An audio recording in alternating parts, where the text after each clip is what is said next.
Good morning, San Marcos families. I hope you're having a great day. I'm here to read the beginning of chapter 4 of Bridge to Terabithia by Catherine Patterson to you. Remember that in chapter 1, we learned that the main character is Jess. He loves to run. He lives on a farm with his family. At the end of the chapter, we found out that some new neighbors were moving in. In chapter 2, we learned that Jess loves art. He loves to draw. He really loves his music teacher, Miss Edmonds. And at the end of the chapter, he met the new neighbor girl named Leslie. In chapter 3, we learned that he finally went back to school, and Leslie didn't really fit in at their new school. And Jess had been training all summer long to be the fastest kid in the 3rd, 4th, and 5th grades, and he actually lost, and all the boys lost to Leslie. Leslie was the only girl that's ever ran with the boys, and they were not so happy about it. So I'm only going to read the first half of chapter 4 because it's a pretty long chapter. It's longer than the other chapters we've read so far. So chapter 4 is called Rulers of Terabithia, and at the end of chapter 3, I had asked you to make a prediction of what you thought Terabithia would be. So hopefully you're reflecting on that as we read. Because school had started on the first Tuesday after Labor Day, it was a short week. It was a good thing because each day was worse than the day before. Leslie continued to join the boys at recess, and every day she won. And I forgot I had asked you if you thought that would happen as well, because one time last year Jess had won, but he had only won all the races one time and never was able to win again. So we just found out that she keeps winning and winning and winning. By Friday, a number of the 4th and 5th grade boys had already drifted away to play King of the Mountain on the slope between the two fields. Since there were only a handful left, they didn't even have to have heats, which took away a lot of the suspense. Running wasn't fun anymore, and it was all Leslie's fault. Jess knew now that he would never be the best runner of the 4th and 5th grades, and his only consolation was that neither would Gary Fulcher.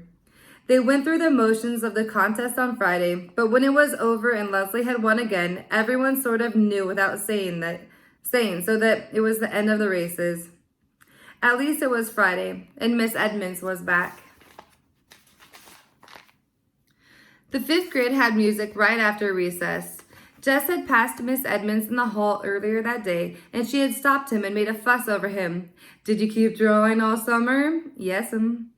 "May I see your pictures, or are they private?" Jess shoved his hair off his red forehead. "I'll show you 'em." She smiled her beautiful, even-toothed smile and shook her shiny black hair off her shoulders. "Great," she said. "See you." He nodded and smiled back. Even his toes had felt warm and tingly. Now as he sat on the rug in the teacher's room, the same warm feeling swept through him at the sound of her voice. Even her ordinary speaking voice bubbled from up inside her, rich and melodic. Miss Edmonds fiddled a minute with her guitar, talking as she tightened the strings to the jingling of her bracelets and the thrumming of her chords. She was in her jeans as usual and sat there cross-legged in front of them, as though that were the way teachers always did. She asked a few of the kids how they were and how their summer had been. They kind of mumbled back. She didn't speak directly to Jess, but she gave him a look with those blue eyes of hers that made him zing like one of the strings she was strumming. She took note of Leslie and asked for an introduction, which one of the girls prissily gave. Then she smiled at Leslie, and Leslie smiled back. The first time Jess could remember seeing Leslie smile since she won the race on Tuesday. "What do you like to sing, Leslie?" "Oh, anything." Miss Edmonds picked a few odd chords and then began to sing, more quietly than usual for that particular song. "I see a land bright and clear, and the time's coming near, when we'll live in this land, you and me, hand in hand." People began to join in, quietly at first to match her mood, but as the song built up at the end, their voices did as well. So by the time they got to the final, "Free to be you and me," the whole school could hear them. Caught in the pure delight of it, Jess turned and his eyes met Leslie's. He smiled at her. What the heck? There wasn't any reason he couldn't. What was he scared of anyhow? Lord, sometimes he acted like the original yellow-bellied sapsucker. He nodded and smiled again. She smiled back. He felt there in the teacher's room that it was the beginning of a new season of his life, and he chose deliberately to make it so. Oh. He did not have to make any announcement to Leslie that he had changed his mind about her. She already knew. She plunked herself down beside him on the bus and squeezed over closer to him to make room for Maybelle on the same seat. She talked about Arlington, about the huge suburb school she used to go to with its gorgeous music room, but not a single teacher in it as beautiful or nice as Miss Edmonds. You had a gym? Yeah, I think all the schools did, or most of them anyway. She sighed. I really miss it. I'm pretty good at gymnastics. I guess you hate it here. Yeah. She was quiet for a moment, thinking, just decided, about her former school, which he saw as bright and new with a gleaming gymnasium larger than the one at the consolidated high school. I guess you'd have a lot of friends there too. Yeah. Why'd you come here? My parents were reassessing their value structure. Huh? They decided that they were too hooked on money and success, so they bought that old farm and they're going to farm it and think about what's important. Jess was staring at her with his mouth open. He knew it, but he couldn't help himself. It was the most ridiculous thing he had ever heard. But you're the one that's got to pay. Yeah. Why don't they think about you? We talked it over, she explained patiently. I wanted to come too. She looked past him out the window. You never know ahead of time what something's really going to be like. The bus had stopped. Leslie took Maybelle's hand and led her off. Jess followed, still trying to figure out why two grown people and a smart girl like Leslie wanted to leave a comfortable life in the suburbs for a place like this. They watched the bus roar off. You can't make a go of a farm nowadays, you know, he said finally. My dad has to go to Washington to work, or we wouldn't have enough money. Money's not the problem. Sure it's the problem. I mean, she said stiffly, not for us. It took a minute to catch on. He did not know for whom money was not the problem. Oh, he tried to remember not to talk about money with her after that. But Leslie had other problems at Lark Creek that caused more of a rumpus than lack of money. There was the matter of the television. It started with Mrs. Myers reading out loud a composition that Leslie had written about her hobby. Everyone had to write a paper about his or her favorite hobby. Jess had written about football, which he really hated, but he had enough brains to know that if he said drawing, everyone would laugh at him. Most of the boys swore that watching the Washington Redskins on TV was their favorite hobby. The girls were divided. Those who didn't care much about Mrs. Myers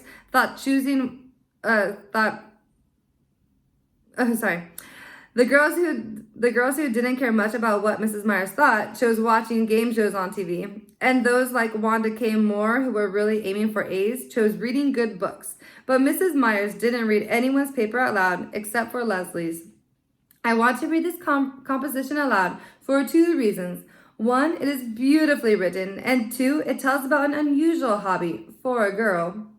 Mrs. Myers beamed her first day smile at Leslie. Leslie stared at her desk. Being Mrs. Myers' pet was pure poison at Lark Creek. Scuba Diving by Leslie Burke. Mrs. Myers' sharp voice cut Leslie's sentences into funny little phrases, but even so, the power of Leslie's words drew Jess with her under the dark water. Suddenly, he could hardly breathe. Suppose you went under and your mask filled all up with water, and you couldn't get to the top in time. He was choking and sweating. He tried to push down his panic. This was Leslie Burke's favorite hobby. Nobody would make up scuba diving to be their favorite hobby if it wasn't so. That meant Leslie did it a lot. That she wasn't scared of going deep, deep down in a world of no air and little light. Lord, he was such a coward. How could he be all in a tremble just listening to Mrs. Myers read about it? He was a worse baby than Joyce Ann. His dad expected him to be a man, and here he was, letting some girl who wasn't even 10 yet scare the liver out of him by just telling a story of what it's like to sightsee underwater. Dumb, dumb, dumb. I am sure, Mrs. Myers was saying, that all of you were as impressed as I was with Leslie's exciting essay. Impressed? Lord, he nearly drowned. In the classroom, there was a shuffling of feet and papers. Now, I want to give you a homework assignment. Muffled groans. That I'm sure you'll enjoy. Mumblings of unbelief. Tonight on Channel 7 at 8 p.m., there's going to be a special about a famous underwater explorer, Jacques Cousteau. I want everyone to watch, then write one page telling what you learned. A whole page? Yes. Does spelling count? Does spelling always count, Gary? Both sides of the paper? One side will be enough, Wanda Kay, but I will give extra credit to those who do extra work. Wanda Kay smiled primly. You could already see 10 pages taking shape in her pointy head. Mrs. Myers, yes, Leslie, Lord, Mrs. Myers was liable to crack her face as she kept smiling like that. What if you can't watch the program? You inform your parents that this is a homework assignment. I'm sure they will not object. What if... Leslie's voice faltered, then shook her head and cleared her throat so the words came out stronger. What if you don't have a television set? Lord, Leslie, don't say that. You can always watch on mine. But it was too late to save her. The hissing sounds of disbelief were already building into a rumbling of contempt. Mrs. Myers blinked her eyes. Well, she blinked some more. You could tell she was trying to figure out how to save Leslie, too. Well, in that case, you could write a one-page composition on something else. Couldn't one, Leslie? She tried to smile across the classroom upheaval to Leslie, but it was no use. Class, class, class. Her Leslie smile shifted suddenly and ominously into a scowl that silenced the storm. She handed out ditto sheets of arithmetic problems. Jess stole a look at Leslie. Her face, bent low over the math sheet, was red and fierce. At recess time, when he was playing King of the Mountain, he could see that Leslie was surrounded by a group of girls led by Wanda Kay. He couldn't hear what they were saying, but he could tell by the proud way Leslie was throwing her head back that the others were making fun of her. Greg Williams grabbed him then, and while they wrestled, Leslie disappeared. It was none of his business really, but he threw Greg down the hill as hard as he could and yelled to no one in particular, "Gotta go!" He stationed himself across from the girls' room. Leslie came out in a few minutes. He could tell that she had been crying. "Hey, Leslie," he called softly. "Go away!" She turned abruptly and headed the other way in a fast walk. With an eye on the office door, he ran after her. Nobody was supposed to be in the halls during recess. "Leslie, what's the matter?" "You know perfectly well what's the matter, Jess Aarons." "Yeah," he rubbed his hair. If you just kept your mouth shut, you can always watch my... But she had wheeled around again and was zooming down the hall before he could finish his sentence and catch up with her. She was swinging the door to the girls' room right at his nose. Jess slunk out of the building. He couldn't risk Mr. Turner catching him hanging around the girls' room as though he was some kind of pervert or something. After school, Leslie got on the bus before he did and went straight to the corner of the long back seat, right in the 7th grader's seat. He jerked his head at her to warn her to come farther up front, but she wouldn't even look at him. He could see the 7th graders headed for the bus, the huge, bossy, bosomy girls and the mean, skinny, narrow-eyed boys. They'd kill her for sitting in their territory. He jumped up and ran to the back and grabbed Leslie by the arm. "You gotta come up to your regular seat, Leslie." Even as he spoke, he could feel the bigger kids pushing up behind him down the narrow aisle. Indeed, Janice Avery, who among all the 7th graders was the one person who devoted her entire life to scaring the wits out of anyone smaller than she, was right behind him. "Move, kid," she said. He planted his body firmly as he could, although his heart was knocking at his Adam's apple. "Come on, Leslie," he said, and then made himself turn and give Janice Avery one of those lookovers from frizzed blonde hair past too tight blouse to broad beam jeans to gigantic sneakers. When he finished, he swallowed, stared straight up into her scowling face, and said almost steadily, "Don't look like there'll be room across the back seat here for you and Janice Avery." Somebody hooted. "Weight Watchers is waiting for you, Janice." Janice's eyes were hate mad, but she moved aside for Jess and Leslie to make their way past her to their regular seat. Leslie glanced back as they sat down and leaned over. She's going to get you for that, Jess. Boy, is she mad. Jess warmed to the tone of respect in Leslie's voice, but he didn't dare look back. Heck, he said. You think I'm going to let some dumb cow like that scare me? By the time they got off the bus, he could finally send a swallow past his Adam's apple without choking. He even gave a little wave at the back seat as the bus pulled off. Oh boy. Leslie was grinning at him from over Mabel's head. Well, he said happily, see you. Hey, do you think we could do something this afternoon? Me too, I want to do something too, Mabel shrilled. Jess looked at Leslie. No was in her eyes. Not this time, Mabel. Leslie and I got something we got to do just by ourselves today. You can carry my books home and tell Mama I'm over at the Brooks, okay? You ain't got nothing to do. You ain't even planned nothing. Leslie came and leaned over Mabel, putting her hand on the little girl's thin shoulder. Mabel, would you like some new paper dolls? Mabel slid her eyes around suspiciously. What kind? Life in colonial America. Mabel shook her head. I want bride or Miss America. You can pretend these are bride paper dolls. They have lots of beautiful long dresses. What's the matter with them? Nothing. They're brand new. How come you don't want them if they're so great? When you're my age, Leslie gave a little sigh. You just don't play with paper dolls anymore. My grandmother sent me these. You know how it is. Grandmothers forget that you're growing up. Mabel's one living grandmother was in Georgia and never sent her anything. You already punched them out? No, honestly. And all the clothes punch out too. You don't have to use scissors. They could see she was weakening. How about, Jess began, how about you come down and take a looking at them? And if they suit you, you could take them along home with, when you go tell Mama where I am. Okay, since it's a long chapter, I'm going to stop there midway through chapter 4. So it sounds like the running club is kind of coming to an end now, since all the boys don't like that Leslie just keeps winning.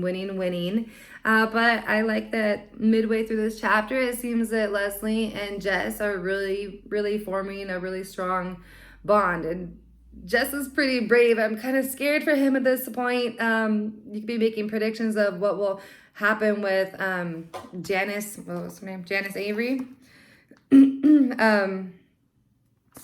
Sounds like Janice Avery. Sounds like Jess may be in a little bit of trouble with her. And we still don't really know anything about Terabithia. So you could be still making some predictions about what you think Terabithia will be and how their friendship will pan out. Okay, it was nice to read with you guys. Bye.